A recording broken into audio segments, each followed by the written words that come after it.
everyone, welcome back to Alice and the Giant Bookshelf. My name's Alice and today we're going to be doing my September wrap up. And it was quite a busy month of reading.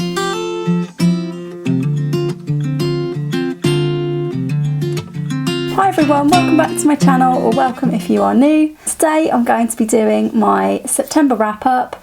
I can't believe it's the end of September already, and I had a great month of reading some Shakespeare for the first time in years, and I also read some other books as well. First of all, the stats part. I read 10 books this month, including some Shakespeare plays, and none of those this month were audiobooks, which is unusual for me. I'm still listening to Six of Crows by Lebeau, but I did have a bit of an audiobook listening slump, not really wanting to listen to audiobooks, so that was a bit strange. But of the 10 books that I read, 3 were Shakespeare plays, 1 was a reread, 1 was a library book, and I did read 5 books from home, but one of them, which we'll come to in a minute, didn't for some reason get counted in the Giant TBR, so 4 books have come off the TBR this month. And I'll let you know at the end of the video how that affects the Giant TBR that I have of over 200 books. Luckily this month I didn't actually read any books that I disliked, so my categories this month will be good, very good, and favourites of the month. And I'm going to try really hard to say something I liked and something I didn't like about each of these books. So let's get started with the good category. The first book in my good category for the month was the library book that I read, and it was quite a small book. It was called New Boy by Tracy Chevalier. Now this is, there was a project a while back called Hogarth Shakespeare, I believe. A lot of famous authors took a Shakespeare play and retold it in a different setting. So I think Anne Tyler's Vinegar Girl is one of these, Hagseed by Margaret Atwood, and The Gap of Time by Jeanette Winterson are the ones that I know of. And this one, New Boy, is a retelling of Othello. There are definite huge positives and negatives to New Boy, and it was one of the books I was closest to saying was only okay. I read this after reading Othello and they did complement each other quite nicely. However, the thing I didn't like about this book was the setting. I found it a bit odd that the author has chosen to set this in, it's set in a school, which is fine, but the age of the characters is, they're in the last year of middle school in the USA, which I thought was a bit strange. So I think these characters are meant to be about 10, 11 years old. And that just didn't ring true for me with the storyline that we're given, obviously, from Othello. And yeah, the ages of the pupils just didn't really work for me at all. And I felt like this would have been better off set somewhere else, or if it was in a school, I think it would have been better off set in a high school. There is one reason why they might not have done that, but yeah, it was very problematic. If you know what the content is of Othello, then you'll know that it's going to be very hard to put that content onto middle school pupils. So that was the big problem that I had with it. Also, the author has chosen to set this over just one day at school, which was an interesting choice. It makes the extreme jealousy quite hard to believe as well. So there was a lot of suspension of disbelief for me in this one, and that was quite tricky at times to suspend your disbelief that much. But I did like the way the author had worked the ending. It does change the ending from Othello quite a bit, but I basically finished the book because I just couldn't work out how the author would manage to pull off the ending. And the ending that she gives it, she does actually pull it off, although it's a bit unrealistic. Hello Harry, did you like this book? You liked it a lot? Oh, hi. Good boy. This is my cat Harry. If you're new to my videos, he does like to make cameo appearances and sometimes sits with us to talk about books, don't you, Harry? So anyway, yeah, New Boy. I didn't know how I felt about the ending when I first finished it. But on reflection, I think that, like, it was certainly a very shocking ending. The ending had enough shock factor for me that I've just about scraped this book into a good book rather than an okay book. But as you can tell, I had quite a few problems with the setting and the age of this book. The second book in my good category is again one that I feel a bit conflicted about, and that was Nothing Like the Sun by Anthony Burgess. Nothing Like the Sun is about Shakespeare's love life. I have really mixed feelings about this one, and I want to start by saying that it's by the same author as A Clockwork Orange, which I have long said is my favourite book of all time. And in this one, he uses language in a different way again. It's not like Clockwork Orange, but you can see that the author likes playing with language and likes to write in different ways as he does in Clockwork Orange.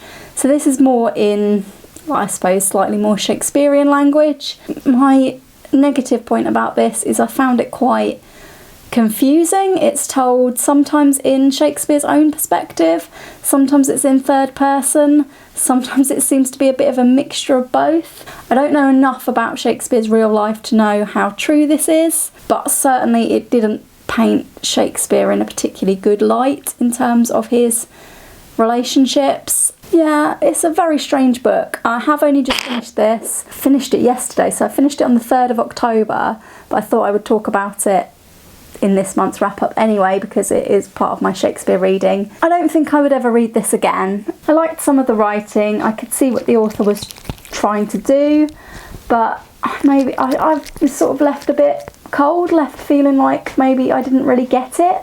Yeah. It's possible that because I've only just finished it, it hasn't had enough time to sink in, but also for quite a thin book, this took me quite a long time and I found it dragged a bit really. I am putting it in the good category because I think it is a well-written book, but I wouldn't personally recommend it unless you wanted to read everything that you could find about Shakespeare. I've watched a few people's reviews of Hamnet recently, especially Nikki from Red Dot Reads did a really good review of it that combined the review with a trip to some beautiful gardens in Singapore, so I would urge you to check out that video, which I'll link down below. And also Gem of Books talked about Hamnet in her wrap up, and I really want to read that book, and I think the portrayal of Shakespeare in Hamnet will be more what I want to read, but we'll see. We'll see when I read Hamnet. The third book in the good category, just about scraping its way into good again, is The Shakespeare Curse by J.L. Carrell. This is a thriller that is set predominantly in Scotland, and it is predominantly about some murders to do with linked to the play Macbeth. This is the sequel to a book I read quite a few years ago called The Shakespeare Secret, and I must say I enjoyed The Shakespeare Secret much more than I enjoyed this one. This one felt a bit like the author had wanted to do more with the characters from the first book, but the plot just isn't nearly as good. However, it is a book that is really I found it quite a quick read, even though it's just about 500 pages, but I found it quite a quick read. It wasn't the best thriller I've ever read, and it wasn't the worst either. If you like The Shakespeare Secret, I think that this would be worth reading as a sequel, but if you haven't read The Shakespeare Secret, I would definitely choose to read that one over this one. That one's got a much more interesting plot. So you will have noticed that everything in the good category probably could have been in the okay category. I'll probably have quite a few less criticisms of the next few books. The first book in the very good category was my only reread of the month, and that was Mrs. McGinty's Dead by Agatha Christie, which I reread for Christie Fest. I really enjoy talking to fellow Christie lovers in Christie Fest. I will link Julie at the Hungry Bookworms channel and Lil at Lil's Vintage Worlds channel in the description down below. They run the discussion if you'd like to join in. So Mrs. McGinty's Dead is a Poirot book, and it's one of the later Poirots, and it features Ariadne Oliver, who is a brilliant character. She is the embodiment of Agatha Christie herself. So the scenes with her are really funny. For example, Ariadne Oliver has her own detective that she has written who is Finnish. His name's Sven, and she heartily dislikes Sven. And in this book says that if I ever met that bony, gangling, vegetable-eating Finn in real life, I'd do a better murder than any I've ever invented. She's a mystery writer, and in this book, one of her books is being adapted into a play. I found it really interesting. I also read Agatha Christie's autobiography this month. I found it really interesting when she spoke about her feelings about having her books turned into plays, and they were very, very similar to Ariadne Oliver's opinions in this book. So that was cool to read those two in the same month. I really enjoyed this book, but I did remember whodunit. It wasn't sadly completely new to me, but yes, this is a really good Poirot. Secondly, in the very good category is another Agatha Christie related book, which was the graphic biography Agatha, the Real Life of Agatha Christie. And this is by Anne Martinetti, Guillaume Lebeau and Alexandre Franc. The only reason I haven't put this in favourites of the month is because I felt that there were certain points that were a bit lacking, but I think I only felt that because I read it immediately after reading Agatha Christie's own words in her autobiography. So my biggest negative about this lovely comic book was, and I realise that this is very, very picky, there's a scene in it where Agatha Christie is talking to someone in France, and you can see in the pictures they are having some red wine together. And I found this to be quite annoying because I just read Agatha Christie's autobiography, and she had said that she didn't like alcohol, she didn't drink wine, she used to drink. Her favourite drink used to be actually cream. So I'm sure she didn't drink cream in restaurants, and maybe did drink the odd glass of wine, but she was so firm about it in her autobiography that, being as this seems so closely based on a lot of her autobiographical events, I just felt that they could have left that detail out and it would have been better. So there were a couple of little things like that. To be fair, I probably wouldn't have noticed them if I hadn't have just read the autobiography. What I loved about it is it was a really cool, simplified version of Agatha Christie's life, and I really enjoyed the way they made Poirot into a character in this who Agatha Christie talks to from time to time, and I did enjoy their interpretation of Agatha Christie's disappearance, which isn't mentioned at all in her autobiography because she never spoke about it, which makes it all the more mysterious. So I quite like this book's telling of that part of her life, and I thought the drawings were really nice, simplistic, and I loved the way they brought Poirot and Marple into it as characters. Right, so finally in the very good category, we get on to my readings of Shakespeare.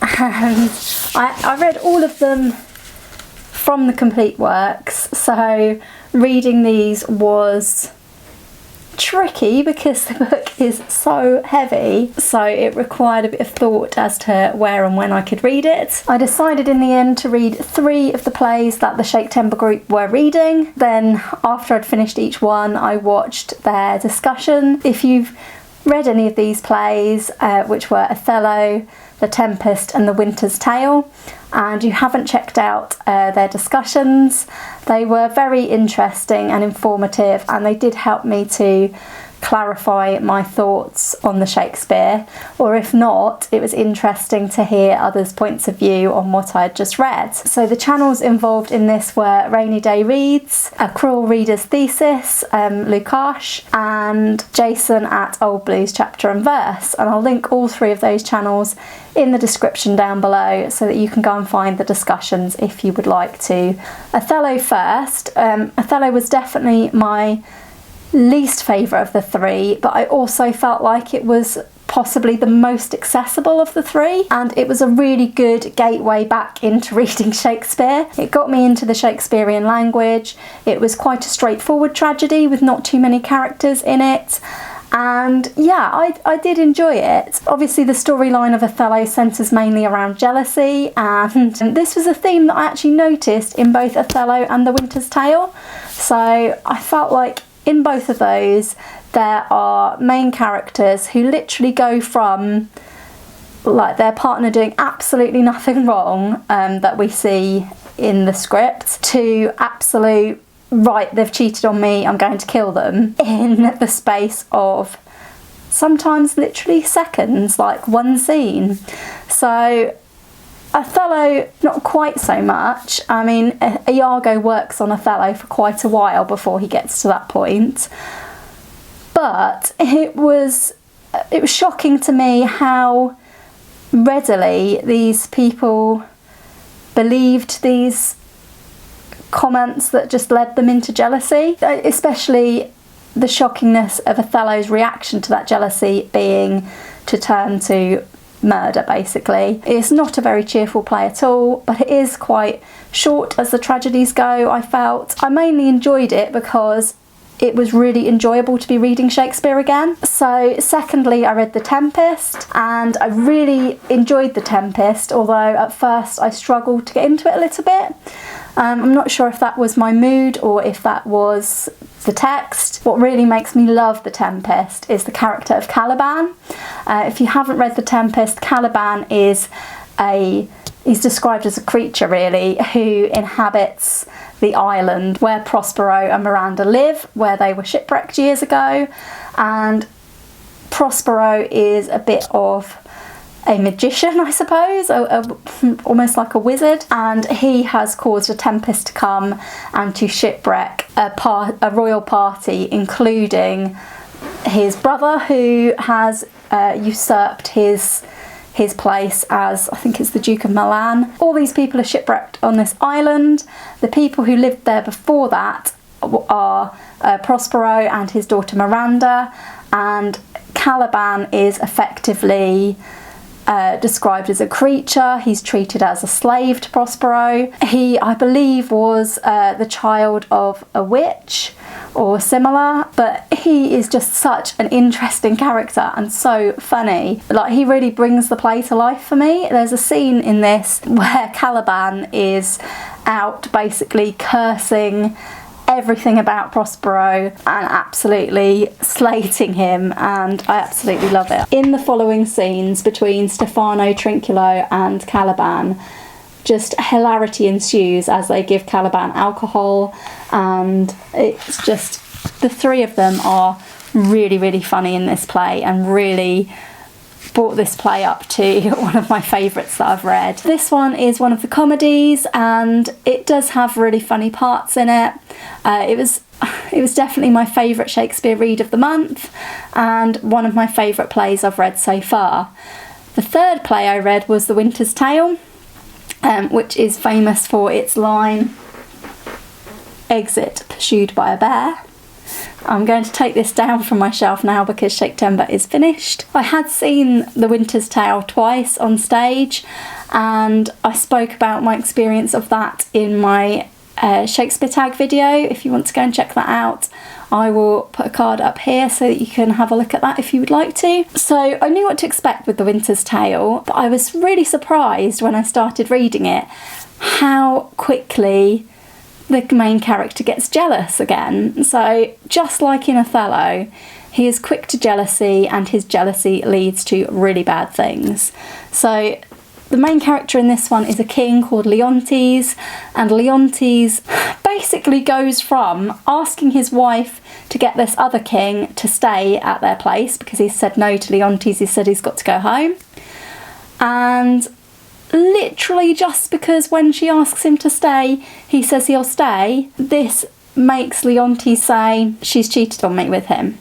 And he's so insistent on this that it actually ends up ripping their family apart. It was interesting reading the three plays that I read, because not only did I find that there were parallels between Othello and The Winter's Tale in terms of the jealousy and the consequences of jealousy, but also I felt that there were parallels between The Winter's Tale and The Tempest, possibly because I read them back to back. And for me, those similarities were the storm and the shipwreck, because there is a character who is exit pursued by a bear, who takes a child to basically abandon it on an island in a storm, and he is chased off by a bear, but his people who he's come to the island with on the boat are actually shipwrecked and also lost. So there was a parallel there, and I also felt that there was a parallel between Prospero's redemption at the end of the Tempest and Leontes' kind of redemption at the end of the Winter's Tale. So I really did enjoy The Winter's Tale. It's quite a lot longer than the other two plays, but I still really enjoyed reading it. Overall, I would sum up my experience of reading Shakespeare as really, really good. I can't believe it's taken me this long to return to Shakespeare, and I don't want to leave it this long again. So I do plan in the future, for next year at least, to start trying to read more of the Shakespeare plays. I've put all of those plays in my very good category, and I'll be glad to put this away because it's been taking up a lot of room in my house. So finally we come to my favourites of the month, and I've spoken about one of these in another video, and that was Bookworm by Lucy Mangan. This is definitely a favourite of the month. It is possibly my favourite book of the year, but it does have stiff competition from Rebecca and from Great Expectations, so watch this space. Bookworm by Lucy Mangan is a book about love of reading and the books that Lucy Mangan enjoyed as a child. My only negative with Bookworm is that it has caused me to make a list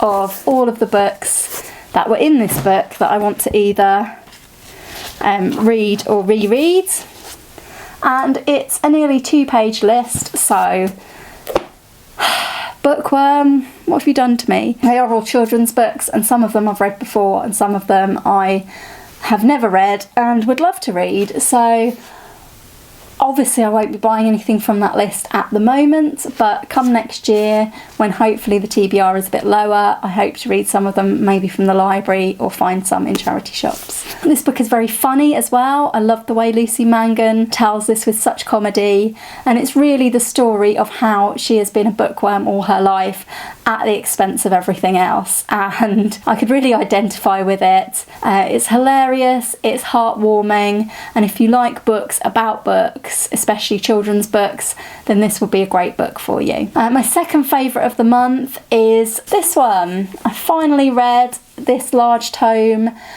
which is an autobiography by Agatha Christie. I loved this book. It has taken me most of the month to read this. There's over 500 pages here. The first about 200 pages are about Agatha Christie's childhood and young life, which was interesting in parts. Sometimes she does sort of highlight things that were interesting in terms of her books.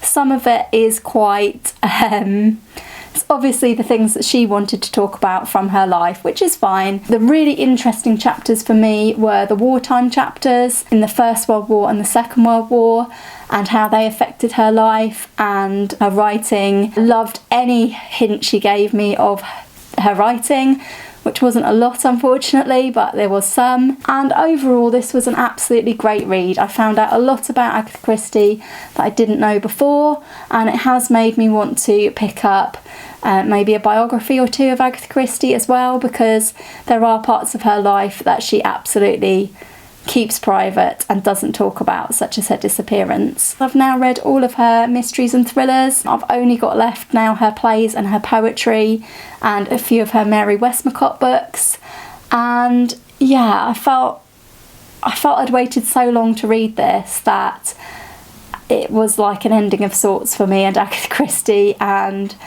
yeah, I did get a bit emotional about that. And there are also some very sad things that happen in the book that did make me cry. But yeah, I absolutely loved it. I would recommend it to Agatha Christie fans. There isn't as much as you would think in it about her writing and her different books. Don't be picking it up thinking you're going to find out all about her books. If you want to find out more about her writing, I would recommend John Kiran's Agatha Christie's Secret Notebooks, because that's a great book too. So this was my last read I want to talk about in September. All that remains is to talk about my giant TBR. As I've mentioned, 4 of these books came off the giant TBR, and we started this month on 212 books. So with the 4 books that I've read this month, we are now down to 208 books. As it's now October, I have started to feel a little bit concerned about getting below 200, because the target that I set myself was to be below 200 in time for Christmas, so that I could have some books for Christmas without going back over 200. So in order to do that, I need to be well below 200, so I need to be in the 190s so that I can have a couple of books for Christmas. I'm really going to be pushing now to read solely from the Giant TBR. I have got a couple of books out of the library for Victober, but after those, November and early December will be really concentrated on reading as much as I can from the Giant TBR in order to be allowed a book or 2 for Christmas. So wish me luck. I hope you've enjoyed this wrap up of the month of September. I'm sorry if it was a bit long. If you liked it, please do give it a thumbs up, and please do consider subscribing if you haven't already. Thanks for watching. Please do comment down below and let me know your favourite books of September, or your least favourite books you read in September. I hope to see you again soon for another video all about books here on Alice and the Giant Bookshelf. Bye for now.